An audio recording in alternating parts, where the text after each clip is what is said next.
গরুর মাংসের কালাভুনা এমন একটি মুখরোচক খাবার যার লোভ সামলানো দায়।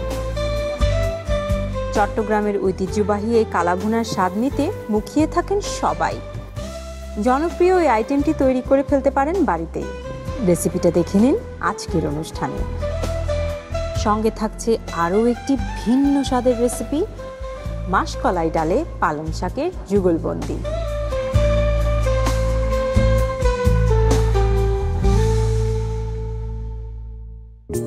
মাংসের মশলা, চটপটি মশলা, কালাভুনার মশলা তো নাই। ফোন দিয়ে বলে দেই যাতে আসার পথে কালাভুনার মশলা নিয়ে আসে। হ্যালো, আচ্ছা শোনো, আসার পথে একটা রাঁধুনি রেডিমিক্স কালাভুনা মশলা এটা নিয়ে আসবা। আমার খুব কালাভুনা খেতে ইচ্ছা করছে আজকে। ঠিক আছে, তাড়াতাড়ি চলে এসো, একসাথে খাবো। বাই। এই বইটিতে দেখি তো কালাভুনার রেসিপি আছে নাকি। নিশ্চয়ই থাকবে।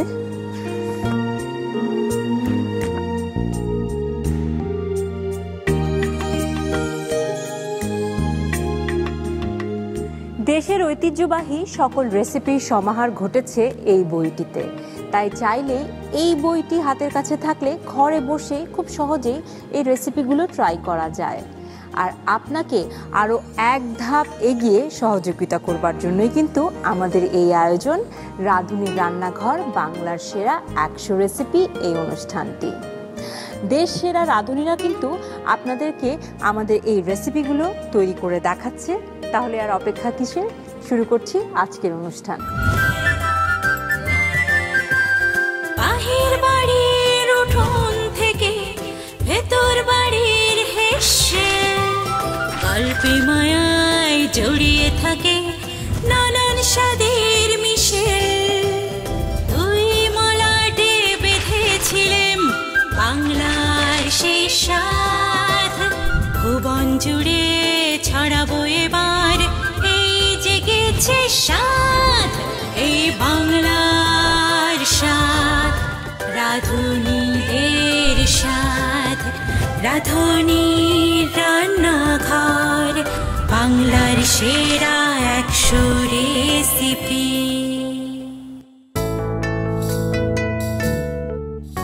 সবাইকে আমন্ত্রণ জানাচ্ছি রাঁধুনির রান্নাঘর বাংলার সেরা 100 রেসিপি এই আয়োজনে। প্রিয় দর্শক, যুগের পরিবর্তনের সাথে সাথে মানুষের জীবনযাত্রার যেমন পরিবর্তন হয়েছে কিন্তু মানুষের রুচি এবং অভ্যাসেও। সৃজনশীল মানুষেরা এক্ষেত্রে রান্নায় যোগ করেছে এক অভিনব পরিবর্তন। প্রচলন হয়েছে রেসিপির। আর তাই তো যে কোনো মানুষ পৃথিবীর যে কোনো প্রান্তের যে কোনো রেসিপি কিন্তু খুব অনায়াসে তৈরি করে ফেলতে পারছে। আর সেক্ষেত্রে এই বইটি রাঁধুনির রান্নাঘর বাংলার সেরা 100 রেসিপি যোগ করেছে এক নতুন মাত্রা। আজকে আমরা যে রেসিপিগুলো তৈরি করছি সেগুলো হচ্ছে চট্টগ্রামের ঐতিহ্যবাহী গরুর মাংসের কালাভুনা এবং মাসকলাইয়ের ডালে পালং শাকের যুগলবন্দি।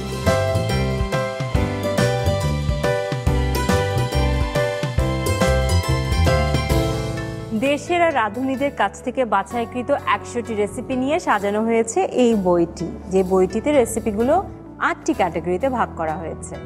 আজকের রেসিপিগুলো নেওয়া হয়েছে মাংসের লোভনীয় যত পদ এবং ডালের নানা রকম রেসিপি, এই দুটি ক্যাটাগরি থেকে। আমাদের প্রথম রেসিপি যিনি তৈরি করবেন তাকে আমি ডেকে নিচ্ছি। তিনি হচ্ছেন সেরা রাঁধুনি 1414 এর বিজয়ী রওশনারা বেগম। আসসালামু আলাইকুম আপা। ওয়ালাইকুম আসসালাম। বসেন। 1414 অনেক বছর হয়ে গেছে কিন্তু আপনি বিজয়ী হয়েছিলেন, অনেক লম্বা পথ। তখনও কি এই কালাভুনা খাইয়ে কি একদম প্রতিযোগিতা জিতে নিয়েছিলেন? না, তখন মনে হয় কালাভুনা তেমন বোধহয় ছিল না। হ্যাঁ, আসলে এই কালাভুনাটা অনেক পরে এসেছে কিন্তু আমাদের ছিল। আচ্ছা, তাই না? মেজবানির মাংস কিন্তু প্রথমেই হচ্ছে মেজবানির মাংসটা ঐতিহ্যবাহী, এরপরে হচ্ছে তারপর কালাভুনাতে এসছে। অনেক আগের যে সেটা না কিন্তু। আচ্ছা, এটা আমার একদমই জানা ছিল না। বিয়ে বাড়িতে তো আর মেজবানির মাংস করা হয় না।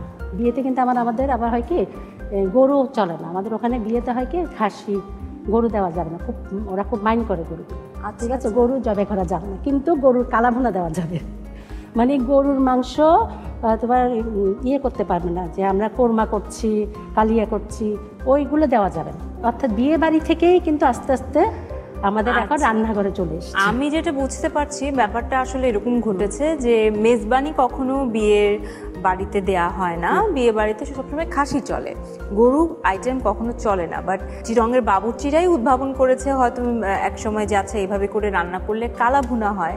সো তখন অতিথিদের মনে হলো বা যারা বিয়ের অনুষ্ঠান করছে তাদের মনে হলো যে এটা এতই বেশি সুস্বাদু, আচ্ছা আমরা আগে গরুর মাংস রাখতাম না, বাট এই পদটা রাখা যায়, ব্যাপারটা এভাবে মজা করেই কিন্তু সেটা কিন্তু খায়।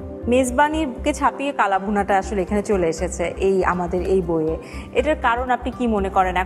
এখনকার সময় মানুষের মাঝে কালাভুনার জনপ্রিয়তা অনেক বেশি।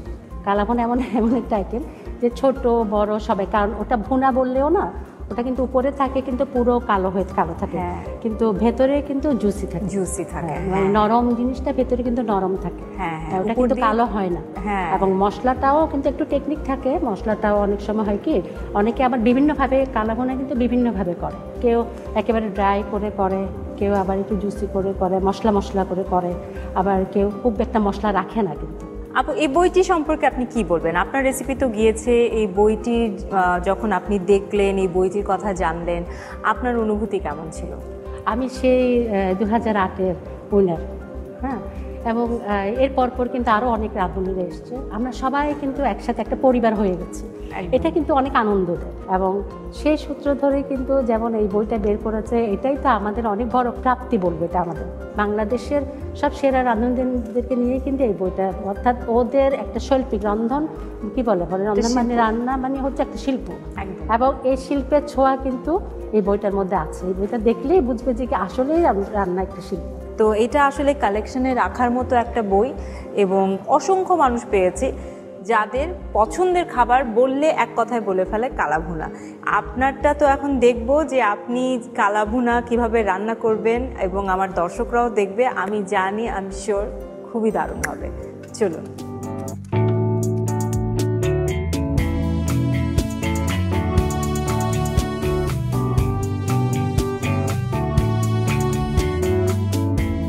বাহাপা, সব উপকরণ সুন্দর মতো সাজানো আছে, গরুর মাংসও দেখতে পাচ্ছি। আমরা তাহলে আর সময় নষ্ট না করি রান্নায় চলে যাই, কি বলে?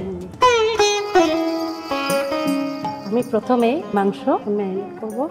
এখানে হচ্ছে 1 কেজি মাংস, আর এখানে আমি মশলাগুলো দেবো এখন 1 কেজি মাংসের মধ্যে। প্রথমে আমি মরিচ গুঁড়ো দিচ্ছি 1 চা চামচ, ধনে গুঁড়া তাও 1 চা চামচ, জিরা গুঁড়া 1 চা চামচ, আদা বাটা একটু 2 টেবিল চামচ। আচ্ছা, একটু আদা বাটাটা একটু বেশি দিলে তাড়াতাড়ি ম্যারিনেশনটা হয়ে যায়, ওটার জন্য 2 টেবিল চামচের মতো করে দিলাম। আর 1 টেবিল চামচ হচ্ছে রসুন বাটা, 2 টেবিল চামচ হচ্ছে পেঁয়াজ বাটা, টক দই 4 ভাগের 1, এখানে এতটুকুই হবে। মানে 1 কাপে 4 ভাগের 1, 4 টেবিল চামচের মতো, অতটুকুই হবে। এরপর হচ্ছে আমরা লবণটা দেব আন্দাজ করে 1 চা চামচই দিলাম। এখন 2টো তেজপাতা দিলাম, 1টা দারুচিনি, 2 থেকে 3টে এলাচ একটু করে চিড়ে দেবো। চিড়ে আছে, চিড়ে দিলাম। তেল দেব, সরিষার তেল আমি 4 ভাগের 1 কাপই দিতে হবে, আমি আন্দাজ করে দিচ্ছি।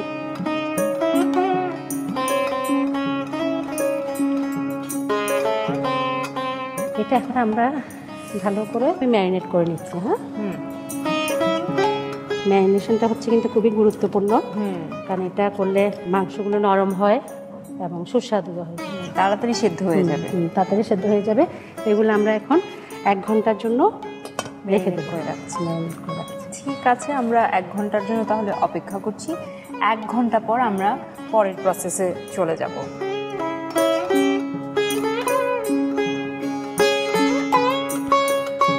আপা, তাহলে 1 ঘন্টা তো হয়ে গেল মনে হচ্ছে। আমরা এখন চুলাটা ধরিয়ে দেবো, 1 ঘন্টা হয়ে গেল। এখানে কিন্তু 2 কাপ পানি দেবো। হ্যাঁ, আচ্ছা, একটু দিচ্ছি, আমি আন্দাজ করে দিই।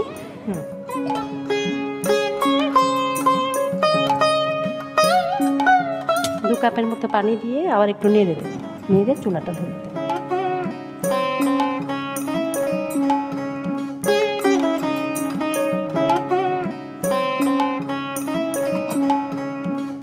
তাহলে আমি চুলাটা ধরিয়ে দিই। হ্যাঁ,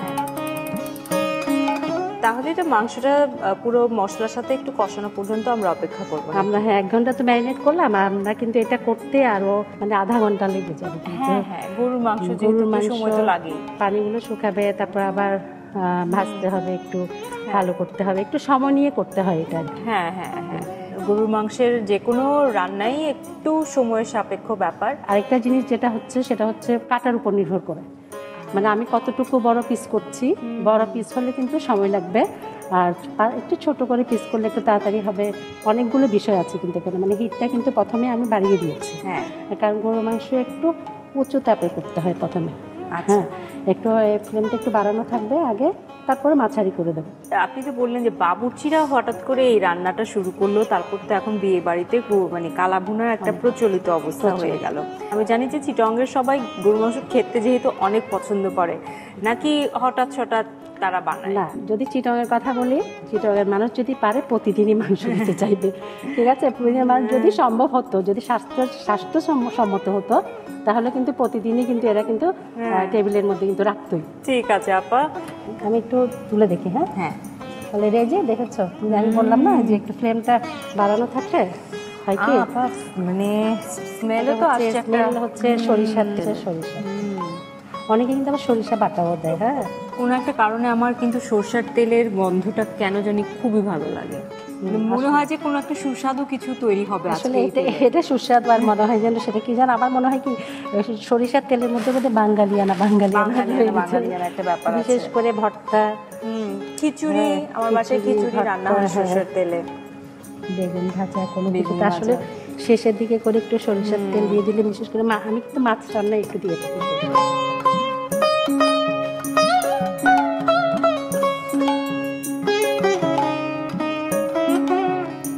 আপা 8 ঘন্টার মধ্যে তো হয়ে গেছে, আপনি চুলার আঁচও কমিয়ে ফেলেছেন এই ফাঁকে।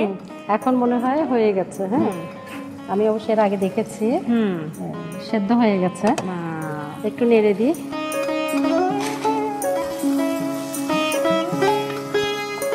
এখন কি করব, মশলা যদি বেশি হয়ে যায় তখন কিন্তু পোড়া পোড়া হয়ে যায়। আচ্ছা, তো সেজন্য আমরা একটু আবার তেল দিয়ে এখন এটা দেবো, মাংসগুলো দেবো।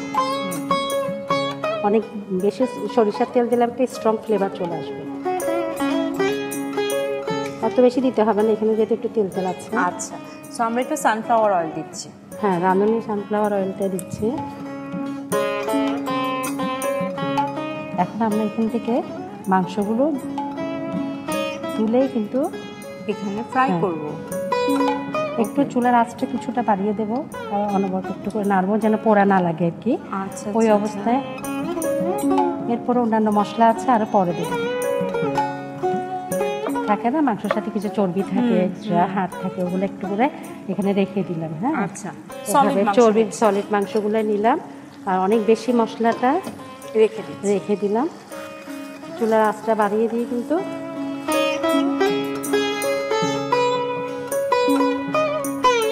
আঁচটা একটু বাড়িয়ে দেবো তাড়াতাড়ি হওয়ার জন্য। আচ্ছা, এখন আমরা একদম ভাজা ভাজা করে ফেলবো এটা। তাহলে এখন আরো আধা ঘন্টা সময় নেবে।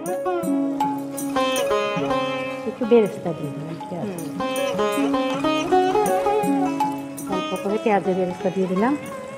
নামানোর আগে মশলাটা আর পেঁয়াজটা দেব, কাঁচা পেঁয়াজটা।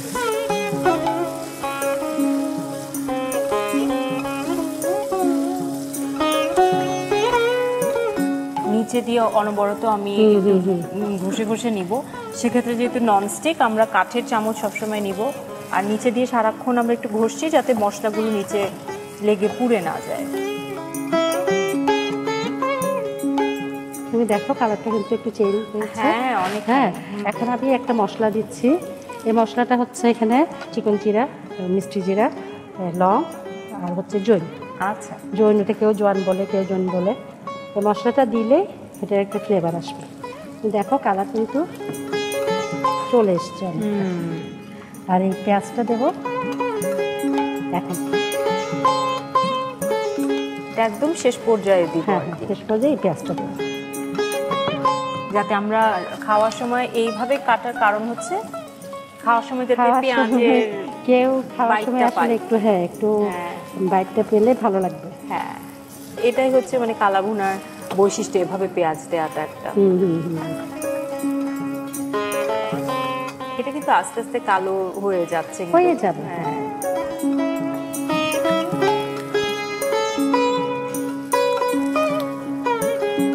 ওকে আপা, কি অবস্থা মনে হচ্ছে? এখন তুমি দেখো, তুমি বলো, আমি তো রান্না করেছি। ঘ্রাণ নিচ্ছি আর স্বাদটা ফিল করতে পারছি যে আমার মনে হচ্ছে যে দারুণ হচ্ছে ব্যাপারটা, আর প্রায় কিন্তু হয়ে এসেছে মনে হচ্ছে। হ্যাঁ হ্যাঁ, এই যে তুমি দেখো, আরো তুমি যদি চাও যে কিনা আরো কালো হবে, ঠিক আছে, হ্যাঁ, তাহলে আরো তুমি তখন আরো করতে পারো, অসুবিধা নেই। কিন্তু বেশ ড্রাই হয়ে গেছে, আমার মনে হয় ঠিকঠাকই আছে। এতটুকু, হ্যাঁ এতটুকুতেই দিয়ে নিই। কারণ আসলে একটু সময় নিয়েই ভাজতে হয়। হ্যাঁ হ্যাঁ, তা আমরা এখন সার্ভ করে ফেলি। জি আপা।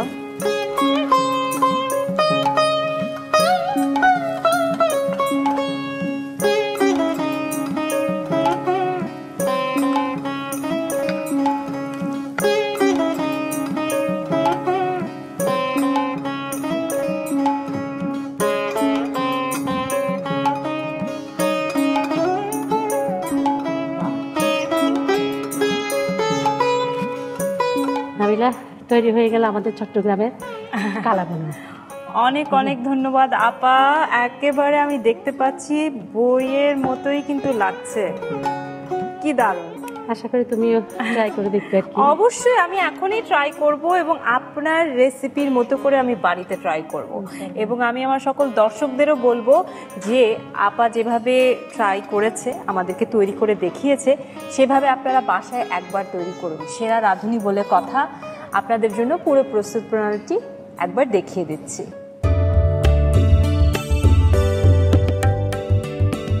কালা ভুনা রান্নায় প্রয়োজনীয় উপকরণ: গরুর মাংস হাড় ছাড়া 1 কেজি, মরিচের গুঁড়া 1 চা চামচ, আদা বাটা 2 টেবিল চামচ, রসুন বাটা 1 টেবিল চামচ, টক দই 1 কাপের 4 ভাগের 1 ভাগ, পেঁয়াজ বাটা 2 টেবিল চামচ, জিরার গুঁড়া 1 চা চামচ, ধনিয়ার গুঁড়া 1 চা চামচ, সরিষার তেল 1 কাপের 4 ভাগের 1 ভাগ, সানফ্লাওয়ার তেল 1 কাপের 4 ভাগের 1 ভাগ, পেঁয়াজ বেরেস্তা আধা মুঠো, লবণ স্বাদমতো, ছোট এলাচ 2টি, দারচিনি 1টি, তেজপাতা 2টি, পেঁয়াজ ছোট করে কাটা আধা কাপ।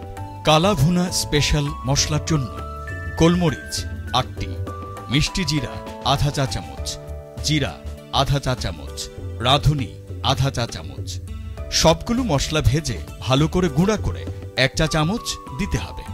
কালা ভুনা রান্নার শুরুতে একটি হাঁড়িতে ধুয়ে রাখা 1 কেজি গরুর মাংস নিয়ে সাথে 1 চা চামচ করে মরিচের গুঁড়া, ধনিয়ার গুঁড়া ও জিরার গুঁড়া, 2 টেবিল চামচ আদা বাটা, 1 টেবিল চামচ রসুন বাটা এবং 2 টেবিল চামচ পেঁয়াজ বাটা দিন। এছাড়াও 1 কাপের 4 ভাগের 1 ভাগ টক দই, স্বাদমতো লবণ, 2টা তেজপাতা মাঝখান দিয়ে ছিঁড়ে 1 টুকরো দারচিনি, 2 থেকে 3টি এলাচ চিড়ে এবং 1 কাপের 4 ভাগের 1 ভাগ সরিষার তেল দিয়ে ভালোভাবে মাখিয়ে ঢেকে 1 ঘন্টা রেখে দিন। 1 ঘন্টা পর মাংসে 2 কাপ পানি দিয়ে আধা ঘন্টার মতো জাল দিতে হবে মাংস সেদ্ধ হওয়ার জন্য। এ সময় মাংস কিছুক্ষণ পরপর নাড়ুন। মাংস সেদ্ধ হলে আরেকটি প্যানে 1 কাপের 4 ভাগের 1 ভাগ সানফ্লাওয়ার তেল দিয়ে গরম করে তাতে মাংস ঢেলে মাঝারি আঁচে রান্না করতে হবে আরও 30 মিনিটের মতো। এ সময় কিছুক্ষণ পরপর নাড়তে থাকুন। খেয়াল রাখতে হবে মাংসে যাতে পোড়া না লাগে। কিছুক্ষণ পর মাংসে আধা মুঠো পেঁয়াজ বেরেস্তা ছড়িয়ে দিন। মাংস প্রায় কালো রং ধারণ করলে এতে 1 চা চামচ হাতে বানানো মশলা ও আধা কাপ ছোট করে কাটা পেঁয়াজ দিয়ে ভালোভাবে মেশান। একটু পরপর নাড়ুন। মাংস কালো হয়ে এলে নামিয়ে গরম গরম পোলাও বা খিচুড়ির সাথে পরিবেশন করতে পারেন চট্টগ্রামের ঐতিহ্যবাহী রেসিপি কালা ভুনা। আমাদের সাথে এবারে যোগ দিয়েছে তানিয়া জামান, যিনি চমৎকার একটি রেসিপি এখন তৈরি করবে, মাশকালাই ডালে পালং শাকের যুগলবন্দি। বাহ, মাশকালাই ডাল আমার খুব পছন্দ, পালং শাকও আমার খুব পছন্দ, কিন্তু এই যুগলবন্দি কখনো আমি দেখিনি। যখন আমাদের কাছে রেসিপি চাওয়া হয়েছিল আপু, ওটা তো অনেকগুলা, তো মানে আপনি তো দেখেছেন যে অনেকগুলা ক্যাটাগরি ছিল। তো যখন আমি ডালের ক্যাটাগরিটা দেখলাম, তো এটা একটা আঞ্চলিক রান্না, তো আমি চেষ্টা করেছি যে এক অঞ্চলের রান্নার সাথে আরেক অঞ্চলের পরিচয় করিয়ে দেওয়ার জন্য, যার কারণে এই যুগলবন্দিটা করা। কারণ এটা আমাদের মানে একটা আঞ্চলিক ট্রেডিশনাল একটা খাবারও বলতে পারি, ডালের সাথে পালং শাকের। এটা শীতকালে মূলত ম্যাক্সিমাম সময়ই করা হয় ডালের এই রেসিপিটা, এবং খুবই সুস্বাদু একটা খাবার এবং খুব ঝটপট এটা তৈরি হয়ে যায়। মাশকালাই ডাল আমার কাছে মনে হচ্ছে কি ঢাকায় এর প্রচলনটা খুব কম, মানে ঢাকায় মানুষের বাড়িতে মানে আমি কখনো দেখিনি যে মাশকালাইয়ের ডাল তৈরি করছে। বেশিরভাগই দেখা যায় না যে জেলা অঞ্চলে খুব হচ্ছে। আমি আমার শ্বশুর বাড়ি নেত্রকোনায় খেয়েছি প্রথম মাশকালাইয়ের ডাল, এর আগে আমি পরিচিতই ছিলাম না, আমি নাম শুনেছি। মাশকালাইয়ের ডালে আপু প্রচুর পরিমাণে ক্যালসিয়াম, আর পালং শাকে প্রচুর পরিমাণে আয়রন থাকে। এই আয়রন ক্যালসিয়ামের এই যে ব্যালেন্সটা আমি কিন্তু দেখেছি বড়রা পছন্দ করে, প্লাস বাচ্চারা অনেক পছন্দ করে এই রেসিপিটা। কারণ বাচ্চারা কিন্তু নর্মালি শাক খেতে চায় না, ডাল খেতে চায় না, কিন্তু এইটা কেন যেন ওরা খুব পছন্দ করে। Thank you so much. এই রেসিপিটি এই বইয়ে জায়গা পেয়েছে ভেবে আমার খুব ভালো লাগছে। আজকে তো দেখবই, সে সাথে বইয়ে যে আপনার রেসিপিটা আছে সেটা দেখে সেটা আমার সাথে সবসময় থাকবে দেখবার জন্য এবং ট্রাই করবার জন্য। এই রেসিপিটা আমি নিশ্চয়ই ট্রাই করবো। চলুন আপু রান্নাঘরের দিকে এগোই।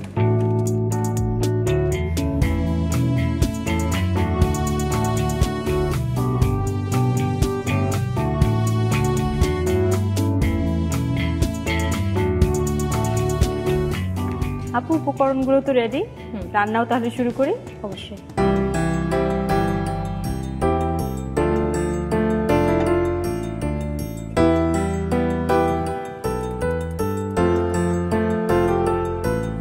ডালটা আমরা পরিষ্কার করে ধুয়ে ভিজিয়ে রেখেছিলাম আপু। এখন এটা 1 কাপ পানি দিয়ে আমরা সিদ্ধ করতে দিব।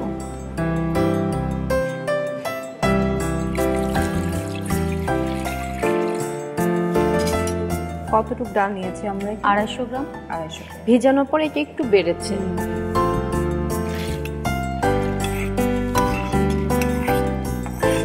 এটা একটু মাখো মাখো হবে, যেহেতু এর সাথে আবার শাক যাবে, তো পানিটা দিলে শাকের টেস্টটা নষ্ট হয়ে যাবে। অল্প একটু লবণ জাস্ট সিদ্ধ করার জন্য, শাক যখন দিব তখন আমরা আবার লবণ অ্যাড করব। হলুদও সেম, যেহেতু শাক যাবে আমরা হলুদটা কম ইউজ করব ডালটা সিদ্ধ করার জন্য, 1/2 চামচেরও কম। 2টা তেজপাতা দিব, কাঁচামরিচও 2-3টা দিব, যেহেতু এটা বাগারে আবার শুকনা মরিচ যাবে। আর একটু আদা বাটা দিব, কারণ মাশকালাইয়ের ডালের সাথে আদার ফ্লেভারটা অনেক সুন্দর যায়।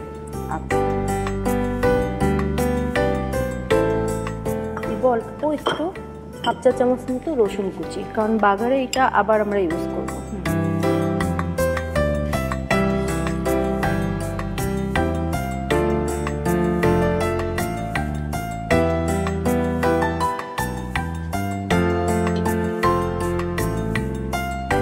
আমরা 10 মিনিটের মতো অপেক্ষা করব ডালটা সিদ্ধ হওয়ার জন্য।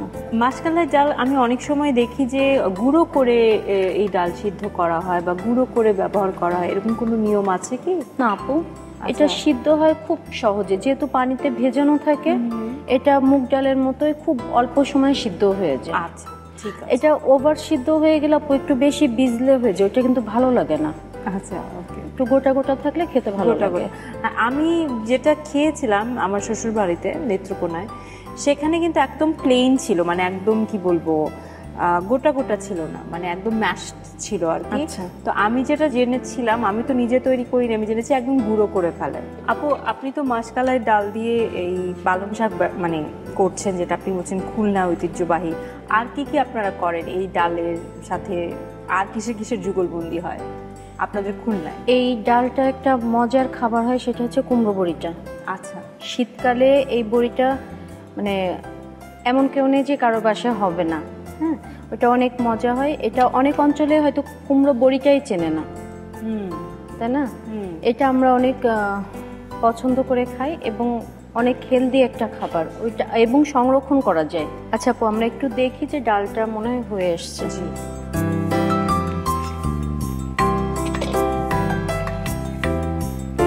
হ্যাঁ, আমাদের ডালটা কিন্তু আপু সুন্দর একটা সিদ্ধ হয়ে গেছে। হ্যাঁ, এখন যেটা করব, আমরা এর ভিতরে শাকটা অ্যাড করব।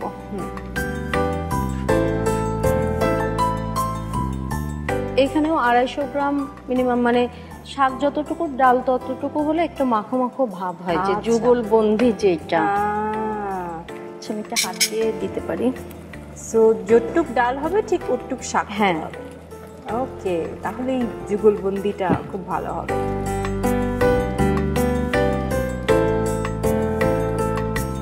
আচ্ছা, আমরা শাকটা যখন দিব আপু আর ঢাকবো না। হ্যাঁ, এইভাবে হালকা নাড়াচাড়া করব। শাক তো খুব তাড়াতাড়ি সিদ্ধ হ্যাঁ, হয়ে অলরেডি এটা মনে হচ্ছে যে একদম হয়ে গিয়েছে। তো আমরা এই চুলাতেও ইউজ করব একটা। আর আমরা ঢাকবো না কেন আপু? শাকের কালারটা নষ্ট হয়ে যাবে সেই জন্য। আমরা এইটা ওই সাইডে দিয়ে এই সাইডে একটা তেলে দিব, এটা বাগার দিব, একটা ফোড়ন, যেটা ফোড়নের জন্য আরেকটা প্যান ইউজ করব। ততক্ষণ আমাদের ডালটাও হয়ে যাবে। ঠিক আছে আপু। রাঁধুনি সানফ্লাওয়ার অয়েলটা ইউজ করব। আচ্ছা, 2 টেবিল চামচ মতো। স্বাদের খাবার তো হবেই, বাংলার সেরা 100 রেসিপি বলে কথা। আচ্ছা, ফোড়নের জন্য আমরা ইউজ করব গোটা জিরা, গোটা জিরা, শুকনো মরিচ, একটু কাটা পেঁয়াজ, রসুন। আচ্ছা আপু, এখানে কি আর লবণ দেওয়ার প্রয়োজন? হ্যাঁ, ছিল এখানে শাক দেওয়ার একটু পর? একটু লবণ আগে দিলে কি হতো আপু, শাক থেকে একটু বেশি পানি পানি ছেড়ে বের হয়ে দিত। যেত। হ্যাঁ, আর অতটা পানি চাচ্ছিলাম না। এখানে আধা কাপ মতো পেঁয়াজ আছে আপু।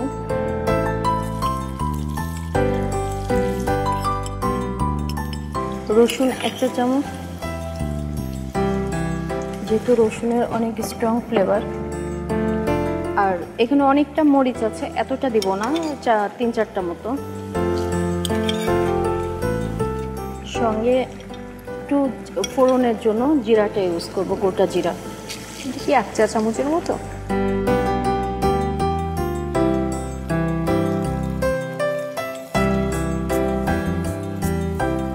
এটা কি মানে একটু পেঁয়াজটা লাল লাল হওয়া হ্যাঁ, পর্যন্ত, হ্যাঁ। যেভাবে নরমালি আমরা এবং ডাল বাগার দিয়ে এইটাই থাকি। হচ্ছে আপনার এই ডালের যে টেস্টটা দ্বিগুণ করে দিবে এইটা। আচ্ছা আপু, আমাদের এই যে ফোড়নের জন্য যে বাগারটা তৈরি করেছি, এটা আমাদের অলমোস্ট ডান। এবার আমরা এই গরম অবস্থাতে আমরা ওইটার ভিতরে শিফট করব। দারুণ। Yay! উফ, খুব ভালো লাগছে দেখতে। আচ্ছা, আমাদের এইটাও এখন কমপ্লিট, কারণ ডালে বাগার দেওয়ার পর আমরা যদি ওভার বয়েল করি ওই ফ্লেভারটা আবার চলে যাবে। আচ্ছা, আমরা ঠিক এটা আছে। বন্ধ করে দেব। ওকে। আচ্ছা আপু, এবার এটা আমরা সার্ভ করে দিতে পারি। ওকে আপু, আর আমিও দেখে নিচ্ছি যে বইয়ে একদম কিন্তু মনে হচ্ছে মিলে যাচ্ছে।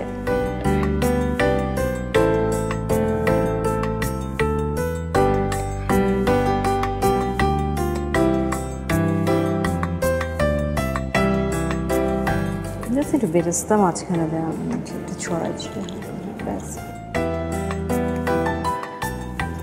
আচ্ছা আপু, তৈরি হয়ে গেল আমাদের মাসকলাইয়ের ডালে পালং শাকের যুগলবন্দি। বাহ, এত চমৎকার যুগলবন্দি আমি দেখতে পাচ্ছি মাসকলাই ডালের সঙ্গে পালং শাক। চমৎকার। আমি দেখতে পাচ্ছি একদম বইয়ের সঙ্গে হুবহু মিলে গেছে, দেখতে একদম একই রকম দেখাচ্ছে। কেন দেখাবে না, কারণ আপনারই রেসিপি। প্রিয় দর্শক, যারা ডাল খেতে পছন্দ করেন এবং পালং শাক খেতে পছন্দ করেন, তারা অবশ্যই এই রেসিপিটি ট্রাই করবেন। এবং ছোটরা যারা পালং শাক খেতে চায় না, তারা তো সহজেই এটা খেয়ে ফেলবে। আপু বলছিল, আমি তো আমার মেয়ের জন্য ট্রাই করবই। পুরো প্রণালীটি আপনাদের জন্য দেখিয়ে দিচ্ছি আরেকবার।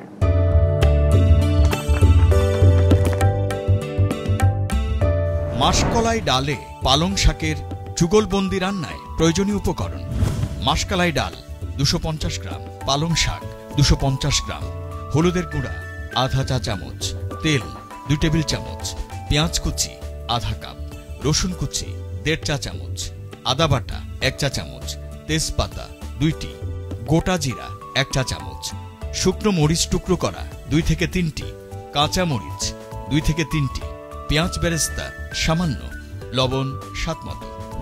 মাসকলাই ডালে পালং শাকের যুগলবন্দি রান্নার শুরুতে চুলায় একটি হাঁড়িতে পরিমাণ মতো পানি নিয়ে তাতে আগেই ধুয়ে ভিজিয়ে পানি ঝরিয়ে রাখা 250 গ্রাম মাসকলাই ডাল দিয়ে, সাথে সামান্য পরিমাণে লবণ ও হলুদের গুঁড়া, 2টা তেজপাতা, 2 থেকে 3টা কাঁচা মরিচ, 1 চা চামচ আদা বাটা এবং আধা চা চামচ রসুন কুচি দিয়ে 10 মিনিটের মতো সেদ্ধ করুন।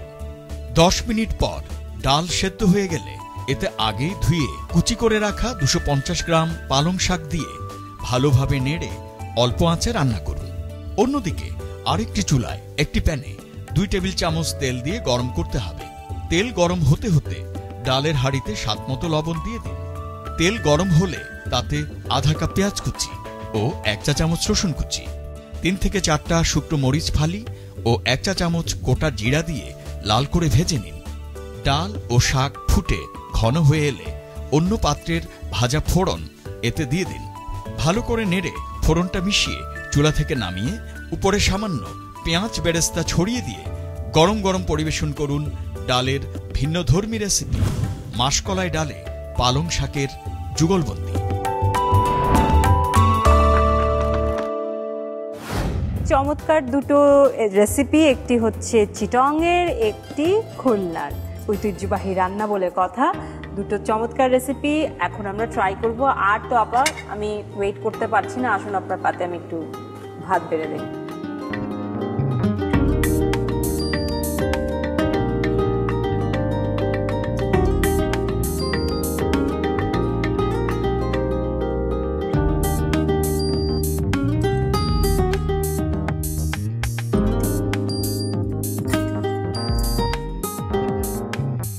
দেখো আমাদের থ্যাংক ইউ। কালাভুনা তানিয়া দাও, তানিয়াকে একটু বেশি বেশি করে দেবো। হ্যাঁ থ্যাংক ইউ আপু।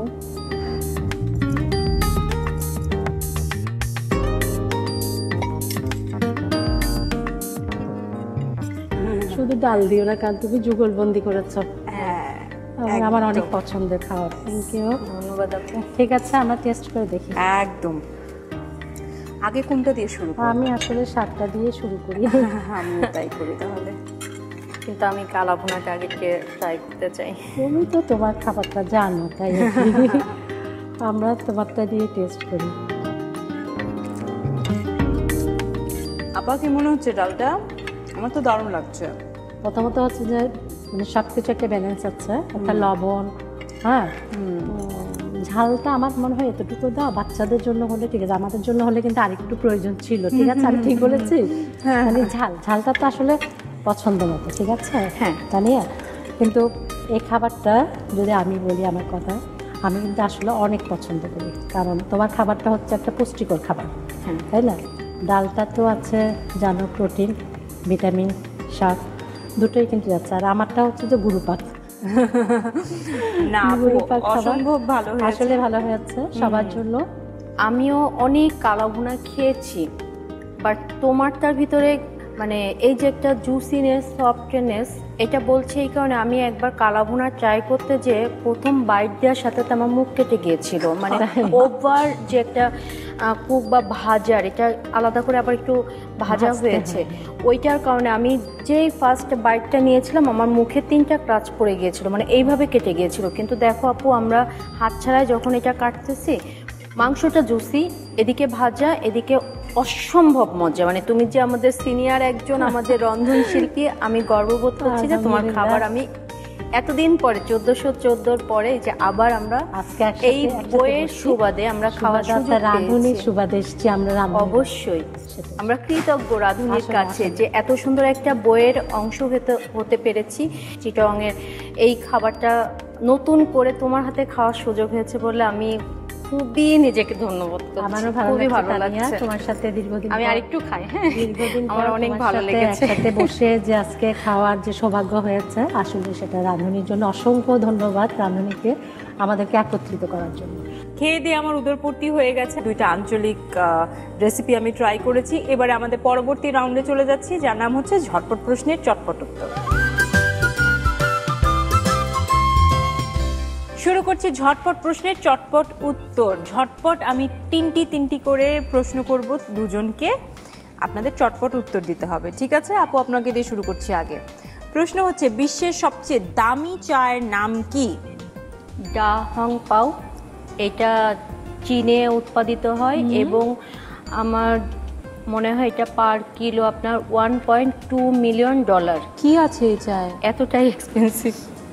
ওকে, একদমই জানা ছিল না আমার যে আমাদের প্রাত্যহিক জীবনে আমরা যে জিনিসটা খেয়ে থাকি সেটা এত এক্সপেন্সিভও কোথাও পৃথিবীর হতে পারে। দ্বিতীয় প্রশ্ন হচ্ছে, সিলেটের বাঁশকোড়ল দিয়ে অথেন্টিক একটি রেসিপি হয়, সেটার নাম কি? হাঁস এবং বাঁশ।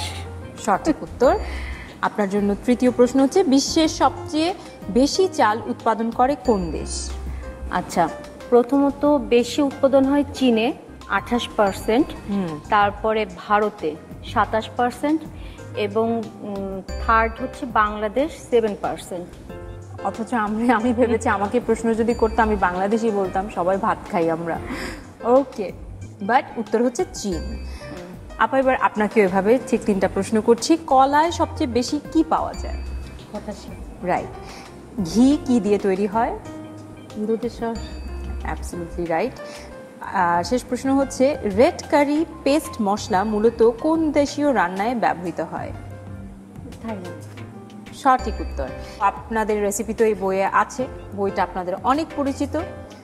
যে উত্তর জানে সে হাত তুলে উত্তর দিবে, যে আগে হাত তুলবে তার উত্তর আমি নেব, ঠিক আছে? প্রশ্ন হচ্ছে, রাঁধুনির রান্নাঘর বাংলা সেরা 100 রেসিপি বইটিতে খিচুড়ির 2টি রেসিপি আছে, বলতে হবে নামগুলো কি আপা? হচ্ছে 5 ফোড়নে ভুনা খিচুড়ি, আচারি। সঠিক উত্তর।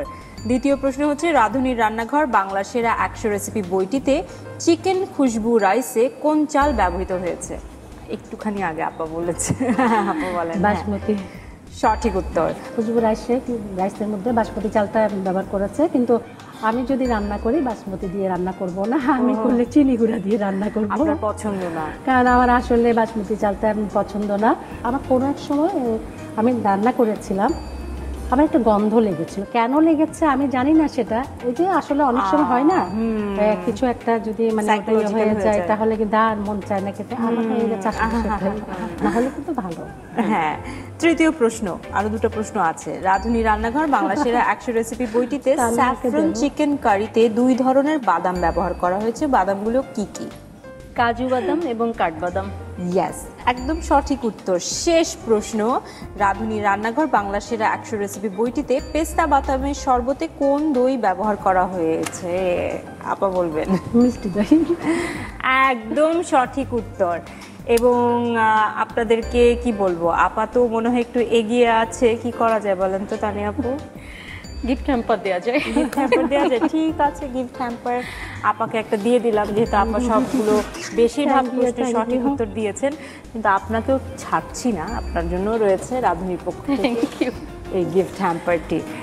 এবং অনেক অনেক ধন্যবাদ আপনাদের দুইজনকে। মজাদার দুটো রেসিপি আমাদেরকে তৈরি করে দেখিয়েছেন এবং আপনাদের রেসিপিগুলো সবসময় এই বইয়ের মাধ্যমে তো আমাদের সঙ্গে থাকছে, আমাদের দর্শকদের সঙ্গে থাকছে। অনেক অনেক ধন্যবাদ। অনেক ভালো লেগেছে, তানিয়াকে পেয়েছি, আমার অনেক ভালো লেগেছে। সেটাও এই রাঁধুনি কর্তৃপক্ষকেও ধন্যবাদ। ধন্যবাদ আপু, সুন্দর একটা সময় পার করার জন্য। আর ধন্যবাদ আপু তোমাকে, মানে রাঁধুনিকেই আগে ফার্স্টে ধন্যবাদ দিই, যে সেই 1414 থেকে এতটা লম্বা সময়ের পর তোমার সাথে আমার আবার এই বইয়ের মাধ্যমে আবার একসাথে যে সময় পার করেছি, আসলে আমার অনেক ভালো লেগেছে। ধন্যবাদ দুজনকেই। ওকে, তো প্রিয় দর্শক, এবারে আপনাদের পালা। আপনাদের জন্য থাকছে একটি কুইজ। প্রিয় দর্শক, আজকের কুইজটি জানাচ্ছি, তবে তার আগে জেনে নেব গত পর্বের কুইজের সঠিক উত্তর দিয়ে কে জিতে নিয়েছেন রাঁধুনির রান্নাঘর বাংলার সেরা 100 রেসিপির এই বইটি। রাঁধুনি রান্নাঘর বাংলার সেরা 100 রেসিপি। গত পর্বের প্রশ্ন ছিল, সেরা রাঁধুনি অভিরূপ কুমার সিংহ কোন মাছের ভর্তা তৈরি করেছিলেন? RR11A বোয়াল মাছের, RR11B টাকি মাছের। সঠিক উত্তর RR11A বোয়াল মাছের। আর সঠিক উত্তর দিয়ে বিজয়ী হয়েছেন পশ্চিম নাখালপাড়া, ঢাকা থেকে উৎপলা মিত্র। অভিনন্দন আপনাকে। এবারে আজকে আমাদের পর্ব যারা দেখেছেন তাদের জন্য কুইজ থাকছে, দেখুন। রাঁধুনির রান্নাঘর বাংলার সেরা 100 রেসিপির আমাদের আজকের প্রশ্ন, কালা ভুনা মূলত কোন অঞ্চলের রেসিপি? RR12A চট্টগ্রামের, RR12B ঢাকার। উত্তর পাঠাতে আপনার মোবাইলের মেসেজ অপশনে গিয়ে টাইপ করুন MQ স্পেস RR12A অথবা RR12B আর পাঠিয়ে দিন 16239 এই নম্বরে। উত্তর পাঠানোর শেষ সময় আগামী বুধবার সন্ধ্যা 6টার মধ্যে। এই ছিল আজকের মতো। আপনারা দেখছিলেন রাঁধুনির রান্নাঘর বাংলার সেরা 100 রেসিপি। আজকের দুটো রেসিপি তো দেখে নিয়েছেন, এরকম আরও দুটো ঐতিহ্যবাহী রেসিপি অপেক্ষা করছে আগামী সপ্তাহে। আশা করি সবাই আমাদের সঙ্গে থাকবেন, ভালো থাকবেন, সুস্থ থাকবেন।